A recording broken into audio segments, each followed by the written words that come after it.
Hello, I'm Dennis Preby. I am the revivalist for Amazing Facts, and I've been asked to share a little of my background, my life history. This is about as close as I'll ever get to doing an autobiography for two reasons. Number one, I'm not a big fan of writing my own biography, so I'll probably never do that. And number two, my life isn't all that exciting, so I have no desire to share all my life history with the world. But I've been asked to go through a few things that have happened in my life for the purpose of helping us understand where we are and why we're here in the Seventh-day Adventist movement of today. How did we get here? What happened during the years that have gone by? And what is significant in that? So I'm just going to start at the very beginning. I'm going to go back to my beginnings as a Seventh-day Adventist, and I was very fortunate to be able to be born into a Seventh-day Adventist home. I had outstanding Seventh-day Adventist committed parents that did their very best to bring me into a full understanding of what it is to be part of a end-time generation.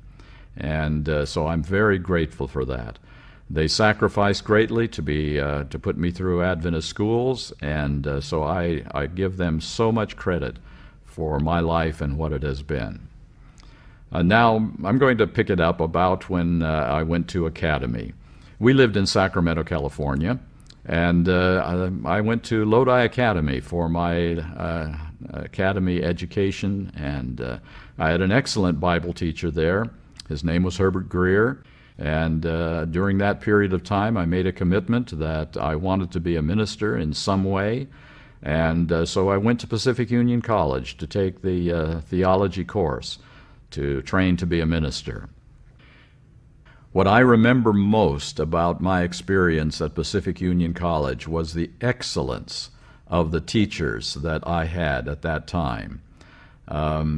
They were men, as best I can tell by knowing what other schools were like, they were the best teachers that I have come across in the Seventh-day Adventist Church in terms of religious teaching and training for the ministry.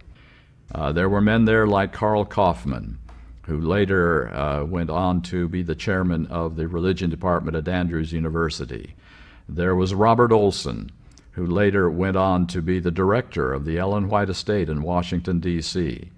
Leo Van Dolson, who became an associate editor of Ministry Magazine.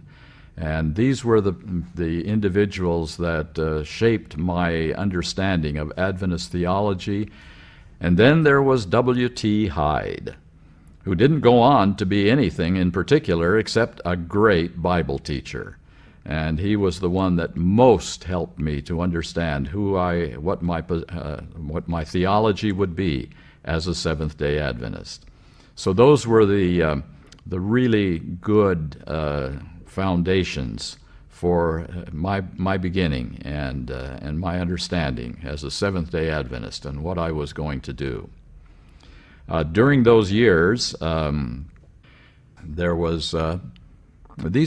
was in the period of the 1960s, and there were some things going on, but not nearly the kind of shall we say agitation that we have experienced in the last years. It was a pretty calm period. I grew up in a Seventh-day Adventist church in which ingathering was the big event of the year.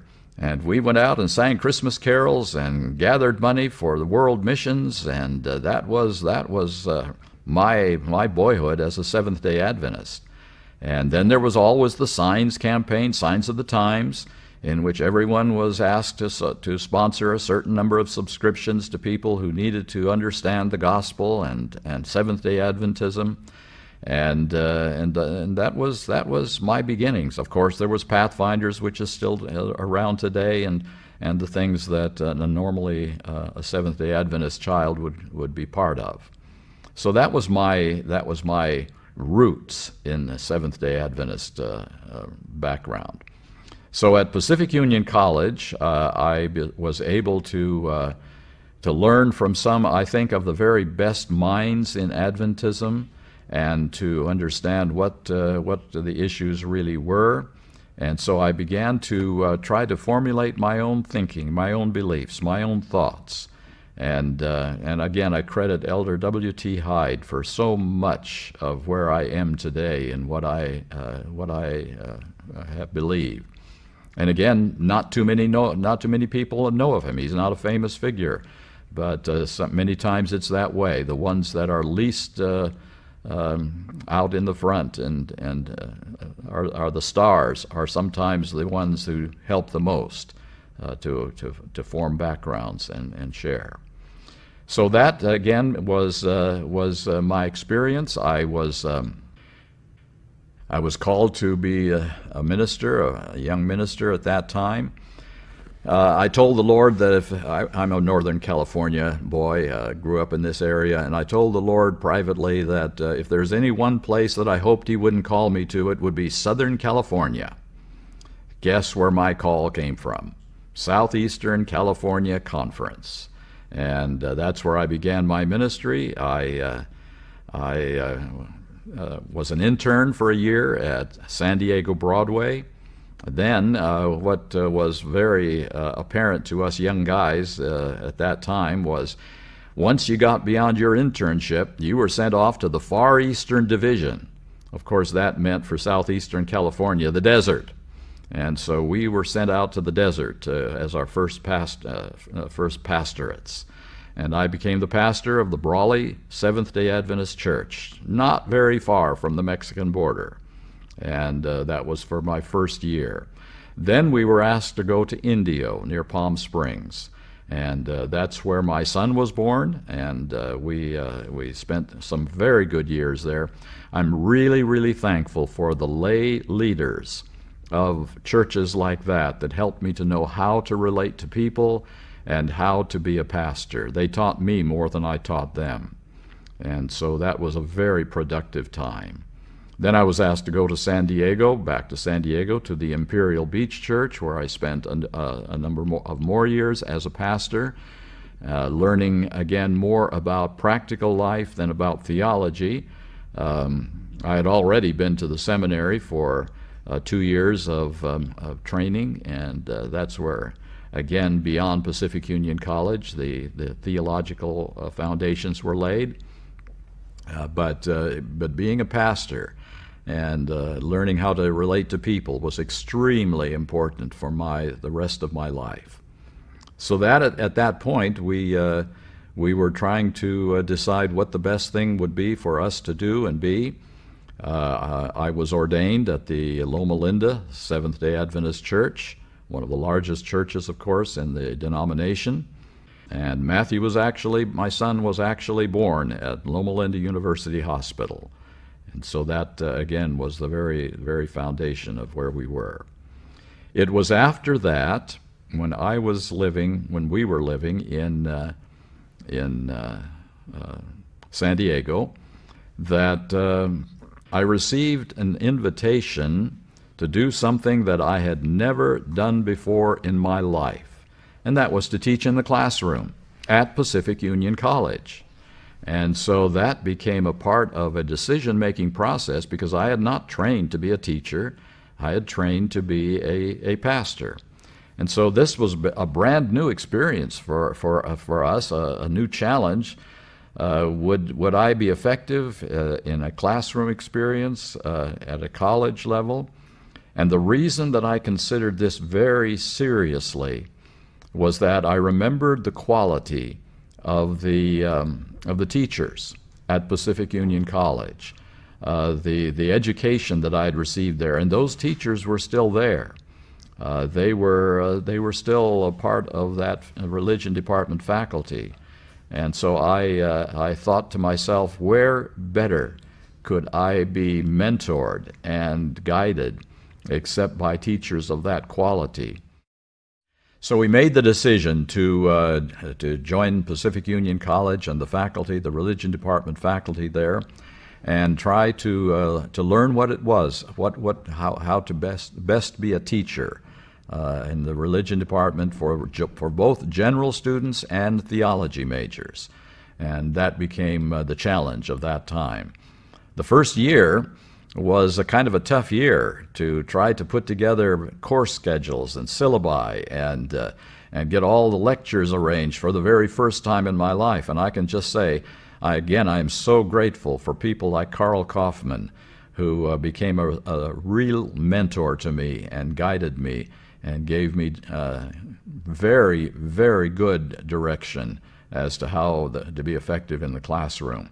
And so we spent that first year trying to learn how to be a teacher when I'd never trained to do that before in my life.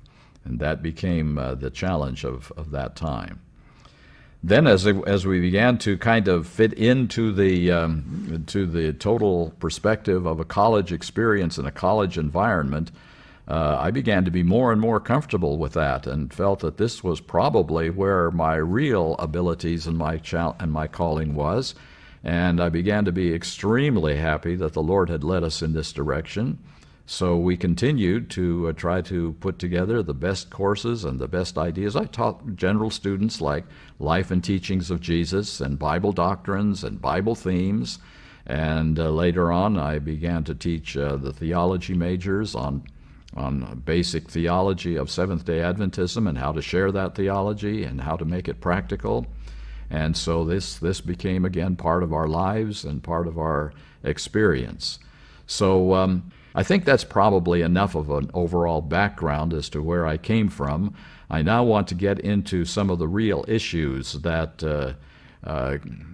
began to surface around the period of the 1970s and leading into the 1980s, which is where I really want to focus now and take a good look at what this was.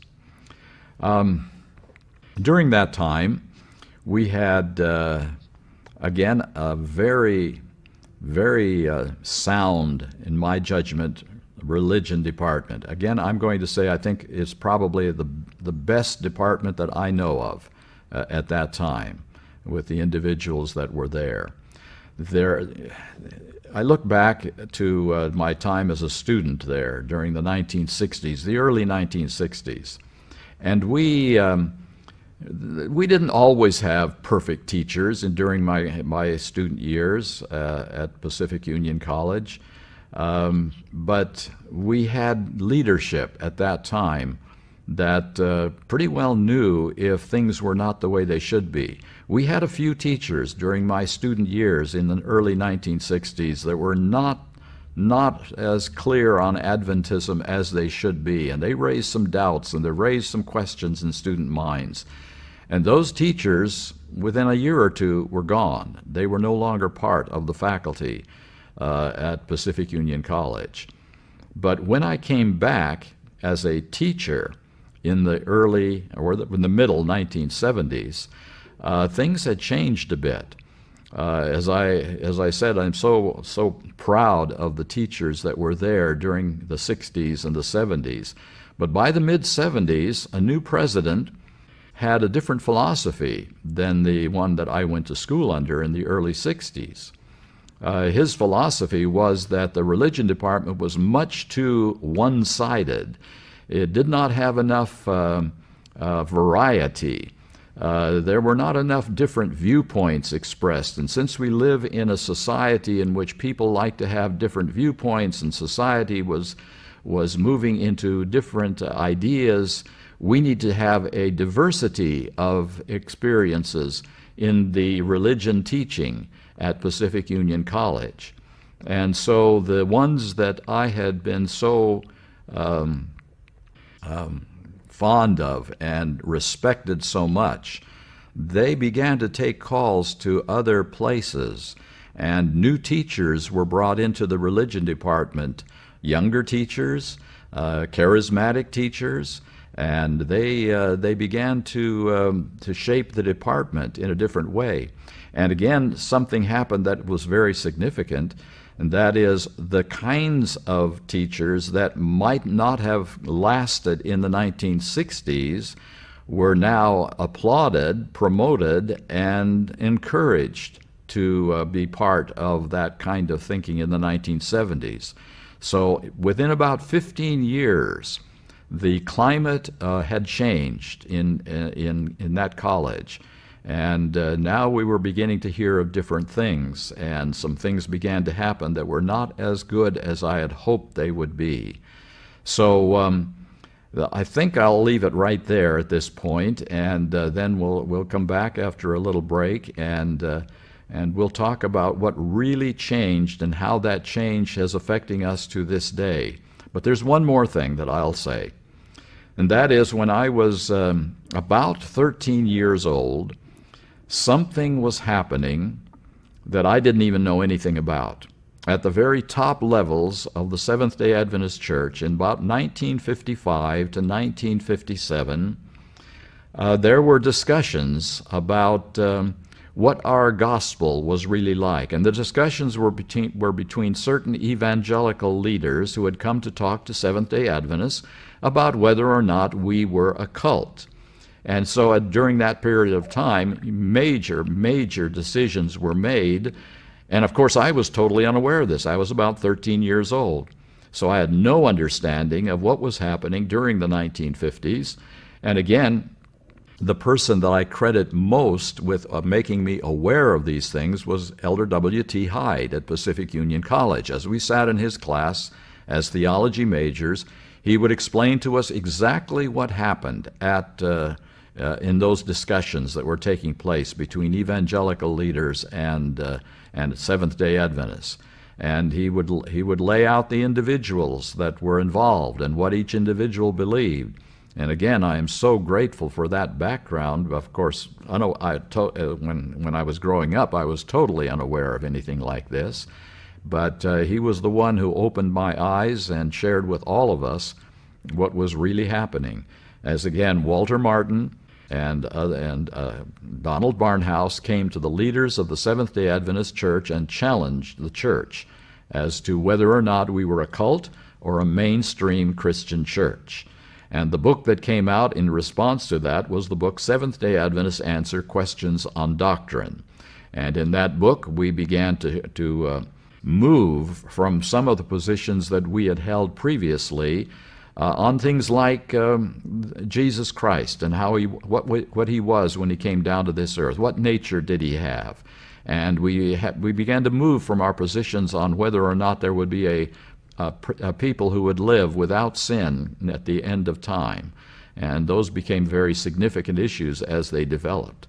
So that became part of the mix that I was exposed to first at Pacific Union College as this developed. So now, as we come back, I want to move into the area of what happened at Pacific Union College that was representative of what was happening in the Adventist world at large. This is part 2 of our saga of the Dennis Priebe history, which may or may not be of any value to anybody, but here it is. So we're at Pacific Union College. I'm now teaching classes. I am now in a situation that I had never been in before, and I'm having to learn how to relate to students who are in classes mainly for a grade and, well, a little information along the line, okay, but how does a teacher interrelate with students in a classroom?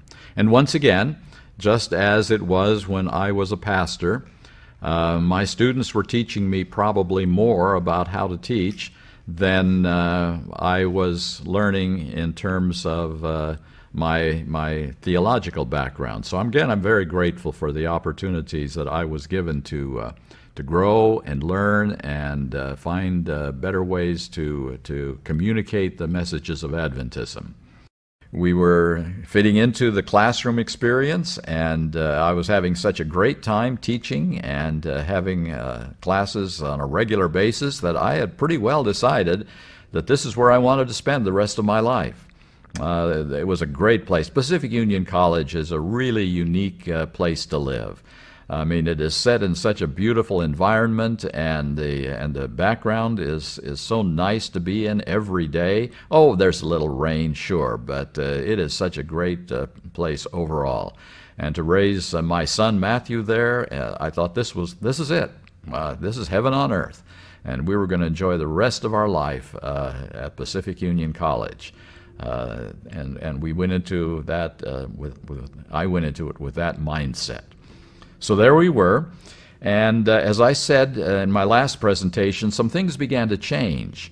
The new president brought in new teachers into the religion department. Some of the teachers that I had really respected were finding calls elsewhere to be part of other organizations. And I was beginning to wonder why. What was making this change at Pacific Union College that I was experiencing? Some of the new teachers were, again, around my age, 30s, early 30s, and perhaps that was seen to be best for relating to young people in the college classroom. So this was going fairly well. And then something interesting took place around the years 1976 and 1977. Two gentlemen came over the pond from Australia. One person's name was Irwin Gain, a very soft-spoken gentleman from Australia. As I came to know him, I began to respect him as probably a scholar's scholar, very precise in his understandings and his presentations. He would dig down to the roots of words in the original languages, Greek and Hebrew, and find things there that I probably would not have found on my own. So I began to respect his ideas and his thoughts, and he became part of the mix there at Pacific Union College. And then a year or so later, another gentleman came across to Pacific Union College by the name of Desmond Ford, a very charismatic teacher, a very brilliant communicator, and one who knew Seventh-day Adventism very well. And he had been the director of the theology program there at Avondale. So he came to Pacific Union College and began to teach in the classroom. His office just happened to be next door to mine in the offices of the religion department. However, I really didn't have too much interaction with Desmond Ford. I was a young kind of rookie teacher in my early 30s, and he was the professional. He was the knowledgeable one. He was the scholar. And so mainly I just kind of listened. I didn't say too much. And so frankly, I didn't have too many conversations with Desmond Ford on any theological topics. I just didn't feel myself able to talk to him on the same level that he was at. And so what was very interesting during that period is that in the religion department, we decided to have some in-house discussions in which the subject of righteousness by faith came to the forefront. That was the issue that Desmond Ford focused on and the issue that he talked about.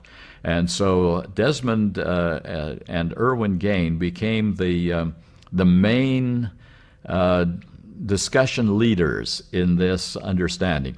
The primary discussions were about justification by faith and sanctification, how these two issues related to each other, how the gospel would be changed by a different understanding of these things, and so this became the main points of that discussion. Well, this went on for several months, actually, on a regular basis, in which Irwin Gain would present his ideas on justification by faith. Desmond Ford would present his ideas on justification by faith. And I remember the then pastor of the Pacific Union College Church was Morris Venden. He sat in on those discussions as well. And one of his comments was, "I came away after listening to Irwin Gain saying, 'Amen, that's right.' And then I came away after listening to Desmond Ford, and I said, amen, that's right. And his confusion was about the same as my confusion on this subject. I really didn't know where I would come down on these issues. It was after these discussions that the religion department was asked to, each member was asked to put down their thoughts after we'd listened to hours and hours of debate. And it really came down to debate because these two presenters were totally opposite in their views of how salvation and the gospel worked. And so we were asked to put on our thoughts as to what we believed about this presentation that we had sat through for several months. I would not put pencil to paper. I would not write anything. I did not have the confidence to know what I was going to believe about what the right opinion was. Because once again, these were not just scholarly debates over minutia. This was about how salvation works. This is about whether or not Seventh-day Adventists have a different message or the same message as various evangelical groups around the world. And so these were not just minor issues. What were we going to believe and teach at Pacific Union College? As again I said, I would not put pencil to paper. I did not have the confidence at that time to know where I should come down, what I should really believe. And so all I was really doing during these years, 1977 through about 1979, was just listening. I was trying to figure out what the truth was, and I began to see more and more that it was really significant. These were not minor issues. This was not discussing a certain view of prophecy that could be debated. This is about the heart of how salvation works and how I as an individual can be right with God, how I can have the knowledge that I am secure in Him. So that's the interesting part of those years through the late 1970s at Pacific Union College while I was there. Now I'm just going to say this about Desmond Ford. I came to respect him greatly as an individual.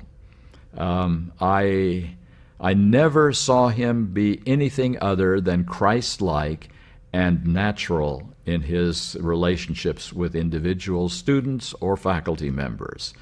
He was always a Christian gentleman. He was never harsh. He was of unchristlike. I came to respect Desmond Ford as a great health reformer and knowledgeable about the Bible and very capable of communicating. He was also very popular among the people in the community. He taught a regular Sabbath school class, always filled to capacity. He was a challenging speaker, and people were really responding well to him.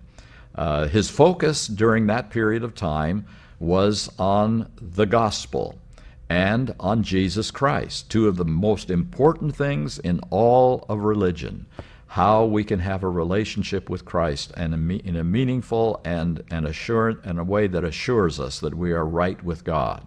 And he began to be well received. He also then was going around the country in camp meetings here and there, speaking in most of the major churches and holding his presentations in a lot of circles in Seventh-day Adventism. So his name began to be well known outside of Australia and outside of Pacific Union College. So he was becoming a well-respected name in the Seventh-day Adventist Church during that period of time. And so I want to spend a little bit of time talking about this man and his impact not only on us at Pacific Union College, but upon the Seventh-day Adventist Church as a whole, because this became a very, very significant, shall we say, stepping stone, a marker from the time of the early 1950s to the middle 1970s, and now coming down to our time today. There was a connection that was being drawn in that period of time that only later did I understand fully. that I was in the middle of something that was extremely significant for the Seventh-day Adventist Church. I really think that was my biggest privilege as a minister and as a teacher, to be able to be in the middle of that period of time that others only knew by hearing about it or having read about it. And I was able to be there in that time. And that may be the most important part of what I want to share with you during these little autobiographical episodes that we're doing, because that's the significance and that's the importance of why we are here where we are today. There is always cause and effect. Things always move from a beginning point through a process to a concluding point. And we today, in now the 2000 period, are now in the concluding parts of this process that really began in the 1950s. Again, as I say, when I was too young to even understand anything that was going on. And again, being very grateful to people like Elder Hyde, who laid it out clearly for us so that we will be able to see exactly what was being said and what was being attempted during that 1950s period when we were being challenged as to whether we were a Christian church or whether we were a cult. And again, be very brief, the book Questions on Doctrine did shift our beliefs on two major issues: the nature of Jesus Christ and the nature of the atonement. Was the atonement fully completed at the cross? Is there a part of the atonement that continues after the cross? What is the final atonement? Those were big issues at that time. And at the end of the process, of course, in the 1950s, the evangelical leaders were satisfied that we had met their requirements, which means that we had changed some of our teachings on these issues, and they welcomed us as members in good and regular standing of the Christian community. And so we had passed the test. We were no longer a cult. And so that, again, is the background of that period of time, which I was not privy to. I only learned about it later. And now we come to the point of the period in which I had the very fortunate experience of being in the middle of major changes in the Seventh-day Adventist Church. Now, I'm going to pick that up in the next segment and talk exactly about what Desmond Ford taught and what he meant, what his significance was to us today, and how we are relating to that even today. We're now at part 3 of the, well, is it the Priebe saga? I guess it is. And we're talking in this section about Desmond Ford and about what he taught and what he didn't teach. First of all, again, let me say I have nothing negative to say about the character and the demeanor of Desmond Ford at Pacific Union College. Always a Christian gentleman. If there's anyone who exemplified sanctification and the values of a growing Christian experience, it was Desmond Ford.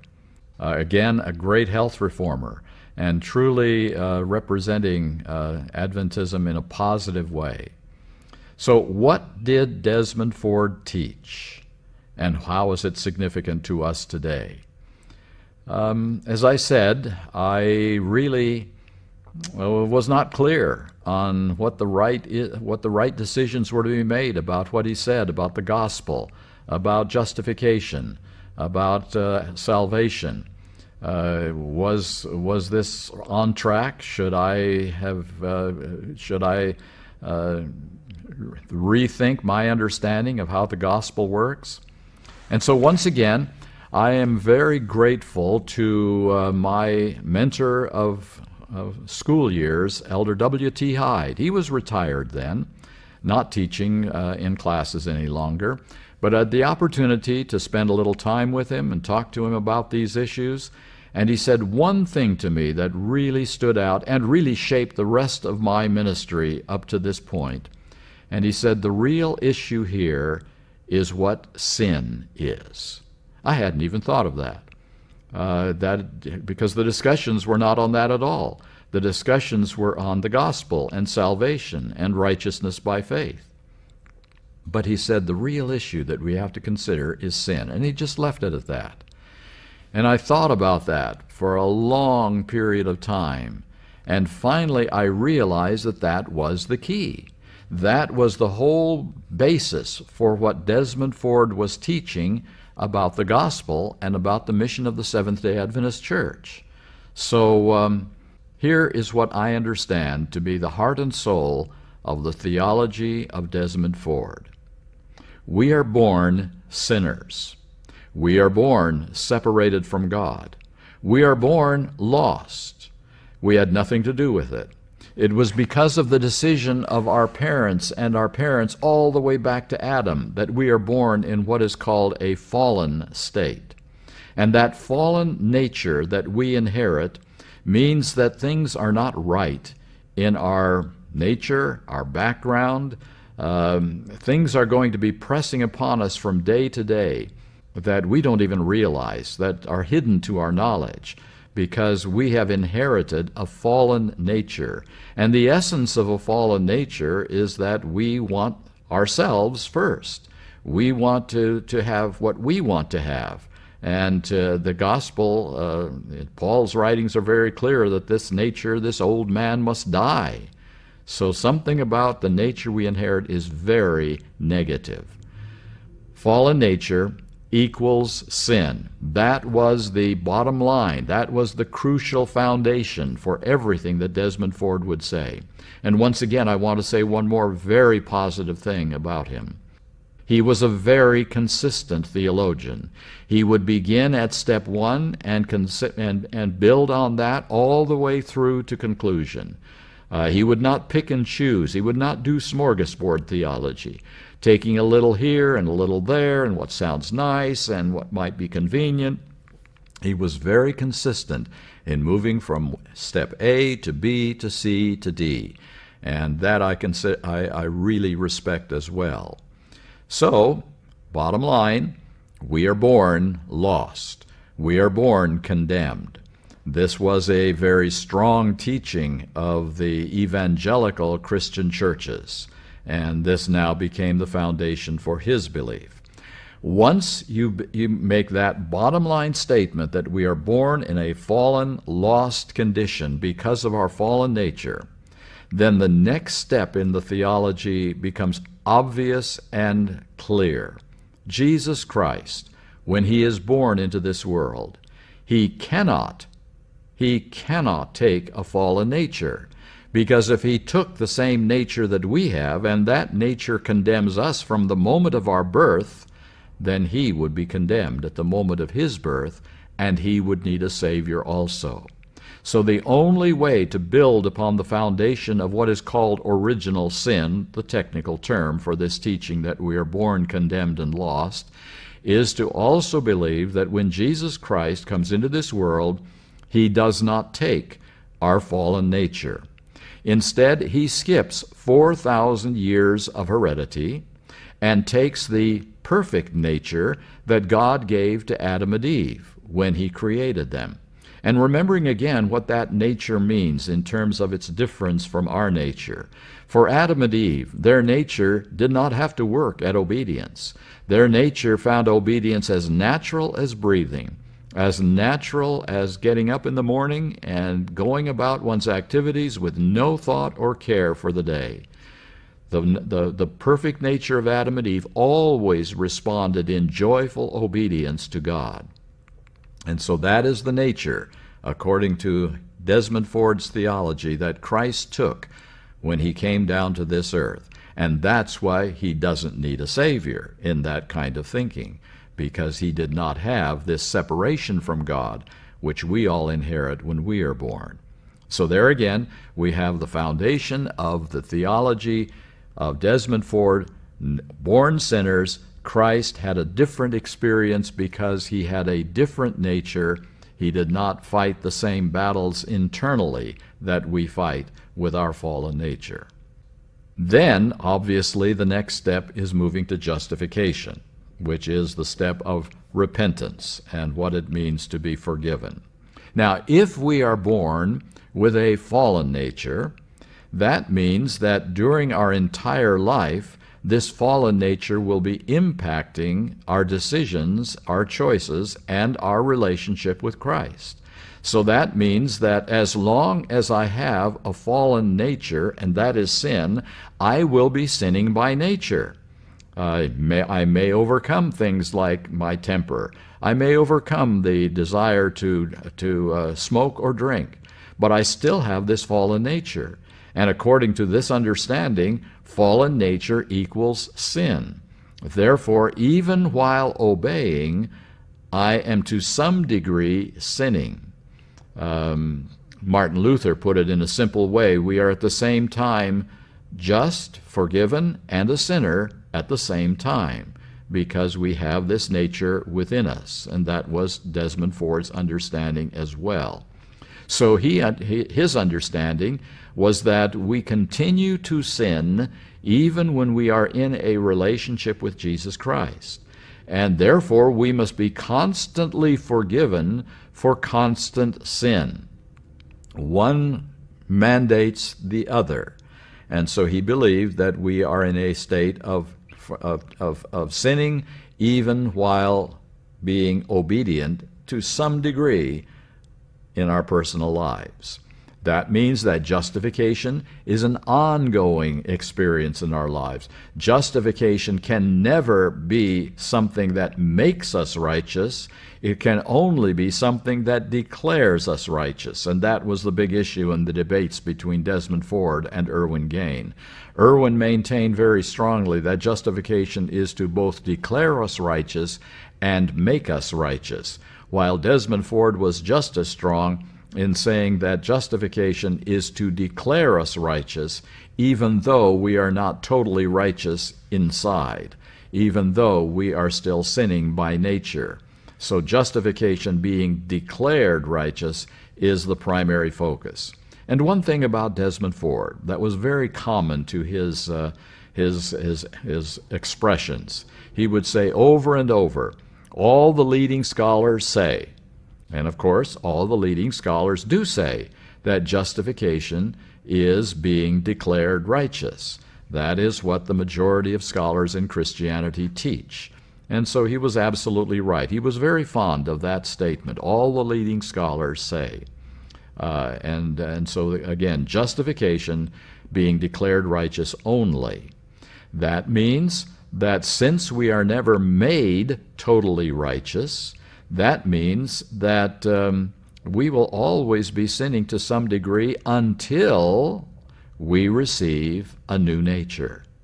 And since that new nature will not be given to us until Jesus comes, that means that all of our works and our activities and our choices and everything about us is to some degree tainted by sin as long as we have a fallen nature, which means that we will be sinning to some degree, even up until the second coming of Christ. Now, we may overcome, and he would say this very strongly, we may overcome in things like our attitude and the food we eat and the clothes we wear. We may overcome in all of these areas, yet because we have a fallen nature, we are still sinning, and we are still not completely restored to the image of God. Therefore, forgiveness must be part of our experience until Jesus comes. And to talk of living without sin before he comes is to make a serious mistake in our theology. So that's what Desmond Ford was teaching during that period of time. Now, we most often think of Desmond Ford as the end product of that teaching. We think of Desmond Ford as rejecting the judgment beginning in 1844. That is what he is most known for. But that's not what he was talking about at Pacific Union College. He was talking about the gospel. He was talking about our relationship to Christ. He was talking about the fact that Jesus Christ had to have a different nature than we have, that justification is declared only, and that we will have some sin tainting us until the very moment of the second coming of Jesus Christ, because of the fallen nature that is deep within us and is even in our subconscious. And so that became the issue that Desmond Ford focused on, and that became the primary understanding that I began to pick up as his consistency in theology. Now time developed, time went along, and then around 1979, he finally made his, well, shall we say, his great proclamation that everyone knows about. He made a chapel presentation in which he said that, "I do not believe that there was any change in the ministry of Jesus Christ in 1844, that he had been involved in this work from the very beginning of his ascension to heaven, and that 1844 was a tragic mistake that we made in our thinking that Christ was coming in 1844, and the Lord helped us to straighten that out, but really no change in the heavenly ministry in the sanctuary took place in 1844. And so that became the primary thing that he is known by. Here is, I think, the tragic mistake of what happened in our handling of Desmond Ford. From 1979 to 1981, he was relieved of his teaching responsibilities in order that he might write his defense of his theology. And he wrote what was equivalent to a doctoral dissertation on why he believed what he believed and the evidences for it. In 1981, the leaders of the church, the scholars of the church, and Desmond Ford met together at a place in Colorado called Glacier View. And at that time, the leaders of the church appealed to Desmond Ford to change his understanding of 1844, because if he continued in that understanding, he could not continue to be a Seventh-day Adventist minister. That is one of our doctrinal beliefs, a landmark belief, that 1844 did mark a significant change in the high priestly ministry of Jesus Christ. And if he continued to teach what he taught, it would be the end of his ministry as a Seventh-day Adventist. And so there were many appeals made to Desmond Ford during that conference. However, the great mistake was made, in my judgment. All of what he said about 1844 was based on his understanding of the gospel. Here's how it works. If we are sinners from birth, and if we will continue to sin in some degree after we have been forgiven, after we have formed a relationship with Jesus Christ, then that means that we will be continuing to sin right up until the coming of Jesus Christ, which means we will be sinning after the close of probation, which means that Jesus Christ is not doing what we had been taught he's doing in the heavenly sanctuary, to prepare a people to live without sin at the very end of time, to come to the place where he can blot out all sin from the record books of heaven, and there is no sin left in the hearts and the minds of God's people on this earth. And so that, again, is the reason that he had to say that there was no effective change in the heavenly ministry of Jesus Christ in 1844. And so while one issue was dealt with in 1981, that because of his teaching on 1844, he could no longer have credentials as a Seventh-day Adventist minister, the other was not touched at all, and that is his gospel, which forced him to those conclusions. That, I think, is the tragic mistake that was made, which is hurting us today because it was never dealt with. It was ignored, and things that are ignored always come back to bite you. To finish out the story of Desmond Ford, because I don't want to spend any more time on that, after he was no longer able to teach at Pacific Union College in 1981, he formed his own ministry up in the Northern California foothills in Auburn, California, began to do regular radio broadcasts and I think some television broadcasts on health reform. And again, remember, he was a great health reformer. And he began to do that for those years after 1981. Then after that, he went back to Australia, he retired, and he continued his life there. and began to teach, at least part-time, in a seminary, a non-Seventh-day Adventist seminary. And it was during those years that he asked for his name to be taken off the books of the Pacific Union College Church as a Seventh-day Adventist member, and that was done. So that is when he was no longer a Seventh-day Adventist in name. He was still keeping the Sabbath, but he was not a member of the church at that time. The last little thing that I'll share with you on this point is this. In the last year or two, I have come to understand that today he no longer believes that God created the earth in 6 literal days and rested on the 7th day. He believes that God created the earth through the process of evolution. He's a theistic evolutionist, and that has been a recent development that I have come to understand in just the last couple of years. And so there we have an example of an individual moving from one step to the next step, and the following steps are, in my judgment, very tragic. Again, I am not going to say anything about his relationship to God and his standing in salvation. Only God knows that. But his theology has shifted the direction of the Seventh-day Adventist Church up until our time.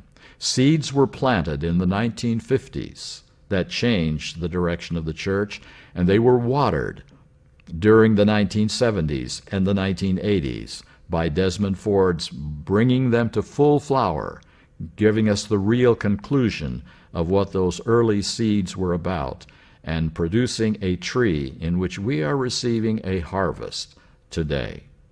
The next time, we're going to discuss things that happened after 1981. We have come to about 1981, 1982. Before this time, as I was beginning to fit into the classroom more and more comfortably, the college decided that it would be important for me to continue my graduate studies, and that I needed to work toward a doctoral degree. And so in 1979, I chose to go to Andrews University to work on a THD degree, that is a Doctor of Theology degree, and spend a couple of years back there, and then write a dissertation and complete the requirements for a doctorate in theology. So with my family, my son and my wife, we packed up and we moved back to Andrews University. We got to experience the beautiful winters of Andrews University and trudging through the snow, and I even broke my leg on one occasion on a bicycle. So those were kind of interesting years for us at Andrews University in 1979 to 1981.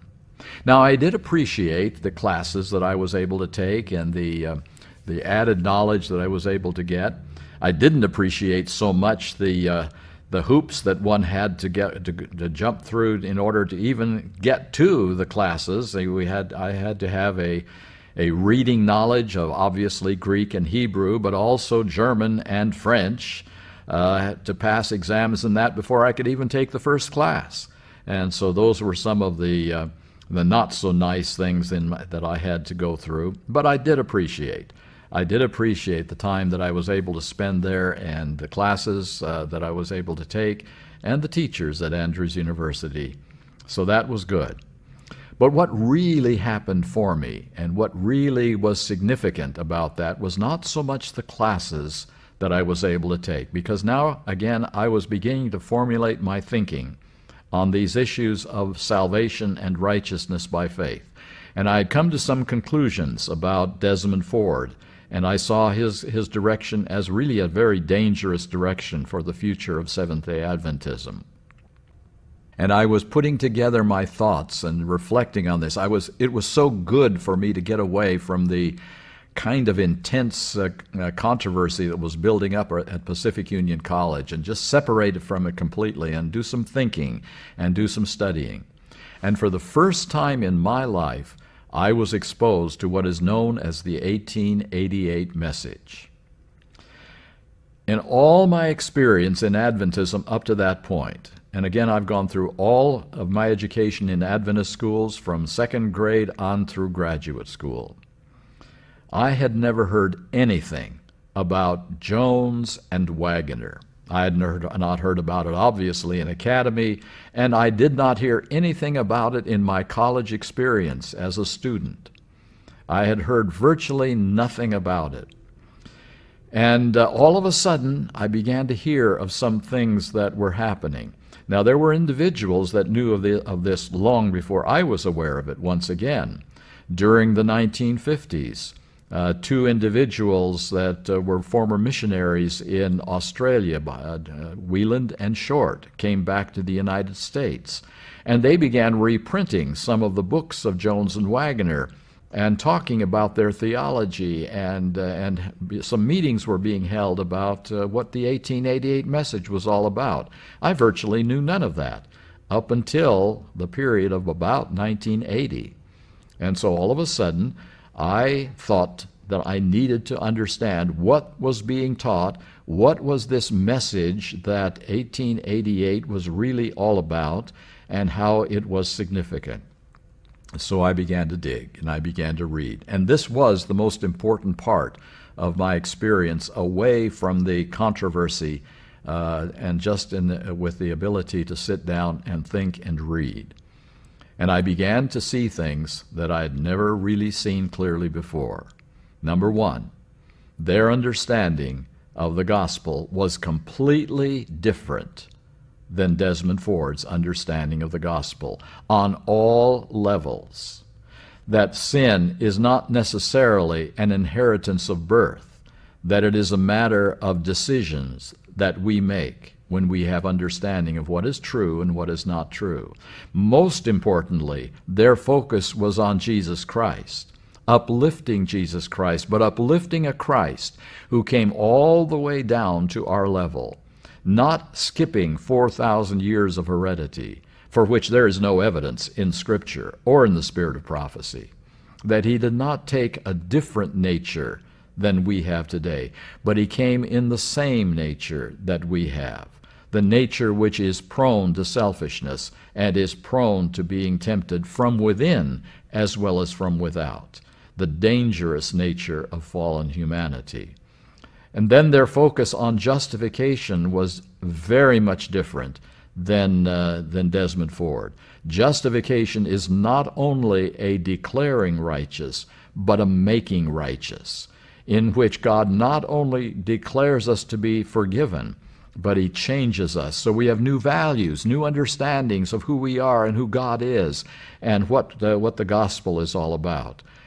Or else God is telling a legal fiction. I'm declaring you righteous when you are really unrighteous. The 1888 message says what God says he has already made to be true.